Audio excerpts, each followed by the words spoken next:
Open the flap on the boiler. If the boiler is low in pressure, the error F22 will be displayed.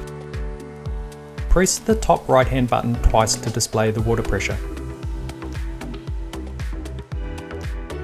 Add the removable link between the isolator and the fill valve.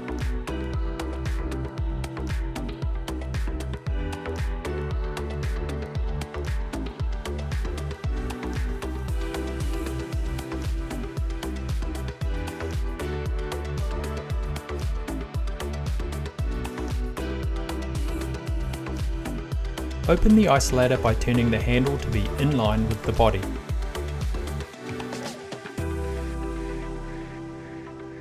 Open the fill valve by turning the handle anti-clockwise.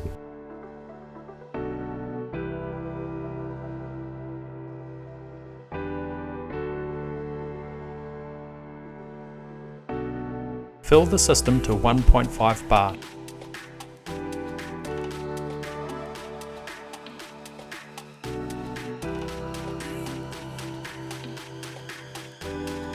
Close the isolator by turning the handle across the body. Close the fill valve by turning the handle clockwise. Remove the link from the isolator and fill valve.